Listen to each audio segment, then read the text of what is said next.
नमस्कार, आप देख रहे हैं समाचार नाउ हिंदी। इस वीडियो में आप देखेंगे देश और विदेश की 30 बड़ी खबरें जो आपको जाननी जरूरी है। तो इस चैनल को सब्सक्राइब करें, इस वीडियो को लाइक और शेयर करें।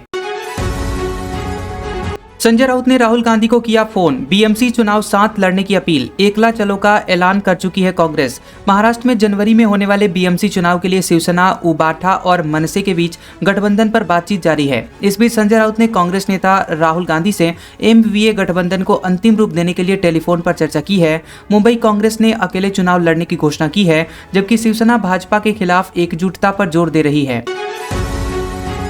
ट्रंप के H-1B वीजा के फैसले का असर अब भारतीयों पर दिखना शुरू, गूगल और एप्पल ने दी चेतावनी। इस महीने भारत लौटे सैकड़ों H-1B वीजा धारकों के वीजा इंटरव्यू अगले वर्ष मार्च तक स्थगित कर दिए गए हैं। अमेरिकी विदेश विभाग की नई सोशल मीडिया जांच नीति के कारण वीजा प्रोसेसिंग में गंभीर देरी और बाधाएं आई हैं। गूगल और एप्पल जैसी बड़ी कंपनियों ने अपने कर्मचारियों को विदेश यात्रा से बचने की चेतावनी जारी की है। पति के शव को ग्राइंडर से काटा, टुकड़ों में पैक कर लगाए ठिकाने। कातिल पत्नी की खौफनाक हरकत रूह कपा देगी।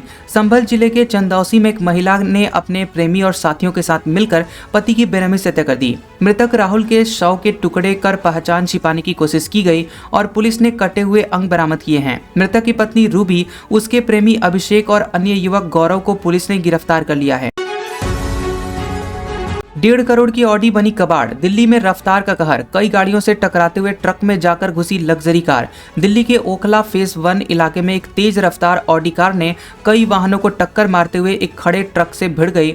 लगभग 1.5 करोड़ कीमत वाली नई इलेक्ट्रिक ऑडी कार का रजिस्ट्रेशन इस साल जुलाई में ही हुआ था। हादसे में ऑडी कार का अगला हिस्सा पूरी तरह से टूट गया है और एयरबैग के कारण यहाँ ड्राइवर बच गया।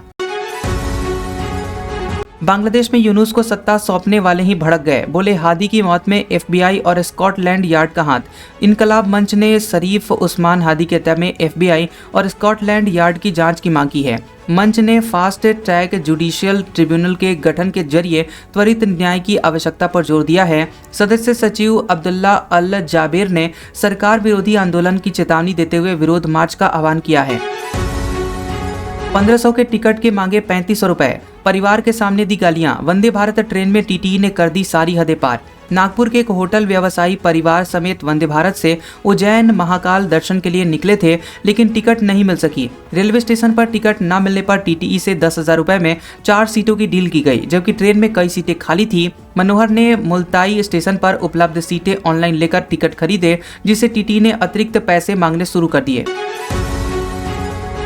हरियाणा में निजी विश्वविद्यालयों की बड़ी निगरानी, अल फलाह समेत 26 यूनिवर्सिटी में नियुक्त होंगे प्रशासक। हरियाणा में निजी विश्वविद्यालय संशोधन विधेयक 2025 पेश किया गया है, जिसमें प्रशासन नियुक्ति का प्रावधान किया गया है और यहां विधेयक में अल फलाह यूनिवर्सिटी समेत 26 निजी विश्वविद्यालयों की सूची संलग्न है, जहां प्रशासनिक बदलाव किए जाएंगे। कांग्रेस विधायक ने विधेयक पर आपत्ति जताते हुए निजी विश्वविद्यालयों को सरकारी नियंत्रण में लेने का आरोप लगाया। वही तरीका वही खेल, बस नाम बदला। व्यापम और नर्सिंग के बाद मध्य प्रदेश में पैरामेडिकल घोटाला। मध्य प्रदेश में पैरामेडिकल शिक्षा में जर्जर इमारतें और बैक डेट मान्यता से करीब 48,000 छात्रों का भविष्य संकट में है। वहीं कई कॉलेजों में क्लासरूम खाली हैं, लैब बंद पड़े हैं, जबकि छात्रों को पुराने सत्रों में दाखिला दिया जा रहा है। पैरामेडिकल काउंसिल के भंग होने के बाद पुरानी काउंसिल को फिर से जीवित कर बैक डेट में मान्यता दी जा रही है। चीन ने अमेरिका के खिलाफ खोला एक और मोर्चा, बोला वेनेजुएला पर दादागिरी नहीं चलेगी। चीन ने अमेरिका द्वारा वेनेजुएला के तेल टैंकरों को जब्त करने को अंतर्राष्ट्रीय कानून का उल्लंघन बताया है। चीनी विदेश मंत्रालय ने अमेरिका की एकतरफा प्रतिबंधों और दादागिरी की निंदा करते हुए इसका विरोध जताया। चीन ने वेनेजुएला के वैध हितों और अन्य देशों के साथ उसके पारस्परिक सहयोग के अधिकार की रक्षा का समर्थन किया है। हुमायूं कबीर की ताकत मुस्लिम वोट बैंक, लेकिन उनकी 4 कमजोर कड़ियां भी हैं। हुमायूं कबीर पश्चिम बंगाल के मुर्शिदाबाद के स्थानीय मुस्लिम नेता हैं, जिनकी पूरे राज्य पर अभी पकड़ नहीं है। वहीं पिछले चुनाव में बीजेपी के टिकट पर मैदान में उतरना, उनसे पुराने रिश्ते और संगठन की कमी उनकी सबसे बड़ी बाधा है। टीएमसी का जवाबी कैंपेन ये तय करेगा कि हुमायूं कबीर पश्चिम बंगाल में उसका विकल्प बनेंगे या फिर महज कुछ वोट काटने वाले होंगे। रूस की राजधानी में ही पुतिन के लेफ्टिनेंट जनरल को उड़ा दिया। कार में आखिर किसने लगाया था बम? मॉस्को में एक कार बम धमाके में रूसी जनरल लेफ्टिनेंट जनरल फैनिल सरवरोव की जान गई है। जांच समिति ने बताया कि धमाका संभवतः यूक्रेन की खुफिया एजेंसी द्वारा लगाए गए बम से हुआ है। विस्फोट में उपयोग किया गया उपकरण किया सोरेंटो कार के नीचे लगाया गया एक आईईडी था। बुलडोजर चलेगा तो चिल्लाना मत, कप सिरप कांड पर बोले सीएम योगी आदित्यनाथ। उप मुख्यमंत्री योगी आदित्यनाथ ने विधानसभा में कोडीन युक्त कप सिरप मामले पर विपक्षी समाजवादी पार्टी पर निशाना बनाया है। सीएम योगी आदित्यनाथ ने कहा कि गैर कानूनी ट्रांजैक्शन समाजवादी पार्टी से जुड़े हुए पदाधिकारी के अकाउंट से हुए हैं। मुख्यमंत्री ने एसटीएफ की जांच प्रक्रिया का उल्लेख करते हुए हाईकोर्ट में मुकदमा चलाने की बात कही है। अभी और सुलगेगा बांग्लादेश, उस्मान हादी के बाद एक और नेता को सिर में मारी गोली। बता दें कि बांग्लादेश में छात्र नेता उस्मान हादी के हत्या के बाद एनसीपी के नेता मोतालेब सिकंदर को भी गोली मारी गई है। उस्मान हादी के हत्या के बाद बांग्लादेश में हिंसा फैल गई थी। कई मीडिया हाउसेस की इमारतों को भी जलाया गया। बांग्लादेश सरकार पहले से ही दबाव में है। उसके पास हादी हत्या के मुख्य संदिग्ध के ठिकाने की कोई भी जानकारी नहीं है। देश में 2 नमूने वाले सीएम योगी के बयान पर समाजवादी पार्टी का वॉकआउट। स्पीकर ने सुना दी चोर चोर वाली ये कहानी। यूपी विधानसभा में कोडीन सिरप मामले पर समाजवादी पार्टी के विधायकों ने हंगामा किया और योगी आदित्यनाथ ने इसका जवाब दिया। मुख्यमंत्री ने बताया कि यूपी में कोडीन सिरप का उत्पादन नहीं होता और यूपी में कप सिरप से कोई जाने नहीं गई हैं। उन्होंने कहा कि इस मामले में समाजवादी पार्टी के लोगों के कनेक्शन हैं और आगे बुलडोजर कार्रवाई भी की जाएगी। भारत और न्यूजीलैंड के बीच अब टैरिफ मुक्त होगा व्यापार। जान लीजिए एफटीए से किसे होगा कितना फायदा। भारत और न्यूजीलैंड के बीच मुक्त व्यापार समझौते पर बातचीत पूरी हो गई है। न्यूजीलैंड अपने सभी टैरिफ को खत्म कर सकता है, जिससे भारतीय निर्यातकों को बिना टैरिफ के बाजार मिलेगा। फाइनेंशियल ईयर 2025 में दोनों देशों के बीच कुल व्यापार 1.3 बिलियन अमेरिकी डॉलर रहा, जिसमें भारत का निर्यात 711.1 मिलियन डॉलर था। एपस्टीन फाइल से आखिर किसने गायब की थी ट्रंप की तस्वीरें? सवाल उठे तो वेबसाइट पर फिर से अपलोड हुए। एपस्टीन मामले में खुलासे वाली फाइलों को पूरी तरह से सार्वजनिक नहीं किया गया और इस पर सवाल उठ रहे हैं। ट्रंप और उनकी पत्नी की फोटो समेत 16 फाइलें रहस्यमयी तरीके से अमेरिकी न्याय विभाग की वेबसाइट से गायब हो गई थी। न्याय विभाग ने विवाद के बाद इन फाइलों को बिना किसी बदलाव के पुनः अपलोड करने का दावा किया है। जापान में फिर से शुरू होगा दुनिया का सबसे बड़ा न्यूक्लियर प्लांट। 2011 के फुकुशिमा हादसे को नहीं भूले हैं लोग।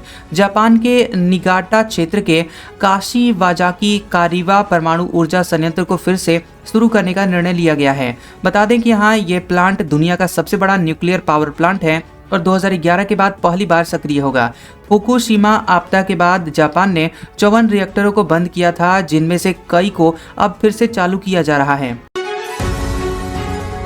डिवाइडर से टकराकर और हाईवे पर पलट गई बस। इंडोनेशिया में भयंकर सड़क हादसे में 16 की जाने गई। इंडोनेशिया के जावा द्वीप पर एक पैसेंजर बस टोल रोड पर नियंत्रण खोकर कंक्रीट बैरियर से टकरा गई। दुर्घटना में कम से कम 16 लोगों की जाने गई हैं और 18 यात्री गंभीर या बहुत गंभीर हालत में हैं।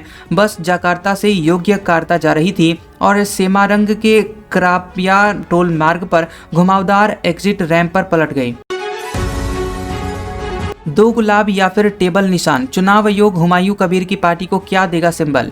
पश्चिम बंगाल से तृणमूल कांग्रेस से निलंबित विधायक हुमायूं कबीर ने अपनी नई राजनीतिक पार्टी बनाने का ऐलान किया है। हुमायूं कबीर ने अगले विधानसभा चुनाव में 180 से लेकर सभी 294 सीटों पर उम्मीदवार उतारने की योजना बनाई है। हुमायूं कबीर ने टीएमसी और भाजपा विरोधी सभी ताकतों से एकजुट होकर ग्रैंड अलायंस बनाने की अपील की है। 1300 ड्रोन, 1200 बम और 9 मिसाइल एक हफ्ते में आखिर कैसे? पुतिन ने यूक्रेन को दहला दिया। रूस ने पिछले सप्ताह यूक्रेन के खिलाफ लगभग 1300 हमलावर ड्रोन, 1200 हवाई बम और 9 मिसाइलें दागी हैं। ओडेसा क्षेत्र में हालिया रूसी हमले में 8 लोग मारे गए और पीवडेन शहर के बंदरगाह को मिसाइल से निशाना बनाया गया। यूक्रेन और अमेरिका की वार्ता टीमें युद्ध समाप्ति के लिए बातचीत कर रही हैं, जबकि रूस हमले तेज कर रहा है। भारत के ऑपरेशन सिंदूर से पाकिस्तान की हालत खराब थी। मुनीर ने कहा, हमें अल्लाह ने बचा लिया। पाकिस्तान के रक्षा प्रमुख आसिम मुनीर ने मई में भारत के साथ सैन्य संघर्ष में अल्लाह की मदद मिलने का दावा किया है। उन्होंने अफगानिस्तान में तालिबान को पाकिस्तान या तहरीके तालिबान पाकिस्तान के बीच चयन करने को कहा है। मुनीर ने कहा कि सीमा पार घुसपैठ करने वाले आतंकवादी समूहों में अधिकांश अफगान नागरिक शामिल हैं। रूस के पास यूक्रेन कब्जाने की औकात नहीं, यूरोप पर हमला तो दूर की बात है, अमेरिकी खुफिया एजेंसी की प्रमुख ने कहा। नेशनल इंटेलिजेंस की डायरेक्टर तुलसी गबार्ड ने कहा कि रूस के पास यूक्रेन पर कब्जा करने की क्षमता नहीं है। गबार्ड ने पश्चिमी मीडिया पर शांति प्रयासों को विफल करने के लिए खतरनाक नैरेटिव फैलाने का आरोप लगाया। उन्होंने राष्ट्रपति ट्रंप के शांति प्रयासों को कमजोर करने में डीप स्टेट और प्रोपेगेंडा मीडिया की भूमिका बताई। शेख हसीना ने कहा, बांग्लादेश की कैबिनेट में कट्टरपंथी आतंकवादियों को जेल से आजाद किया गया। बांग्लादेश में छात्र नेता उस्मान अदी की हत्या के बाद हिंसक विरोध प्रदर्शन और अस्थिरता की स्थिति बनी हुई है। पूर्व पीएम शेख हसीना ने मोहम्मद यूनुस की अंतरिम सरकार पर अराजकता और कट्टरपंथ को बढ़ावा देने का आरोप लगाया। शेख हसीना ने बांग्लादेश में अल्पसंख्यकों के उत्पीड़न और इस्लामवादी चरमपंथ के बढ़ते हुए प्रभाव पर चिंता व्यक्त की है।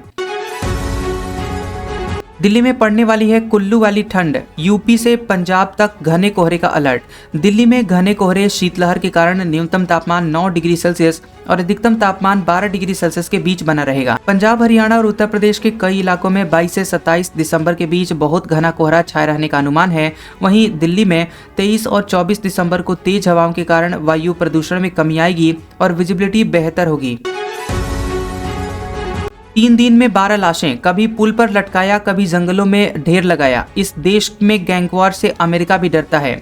ग्वाटेमाला में 3 दिनों के भीतर जंगली इलाकों में कम से कम 12 शव मिले हैं, जिन्हें सामूहिक हिंसा से जोड़ा गया है। अधिकांश शव ऐसे स्थानों पर पाए गए जहां अपराधी अक्सर हत्या के बाद लाशों को छिपाते हैं।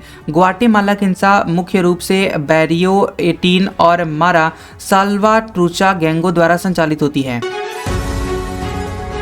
रक्षा मंत्रालय में तैनात लेफ्टिनेंट कर्नल पत्नी के साथ मिलकर करते थे रिश्वतखोरी, ऐसे होती थी डील।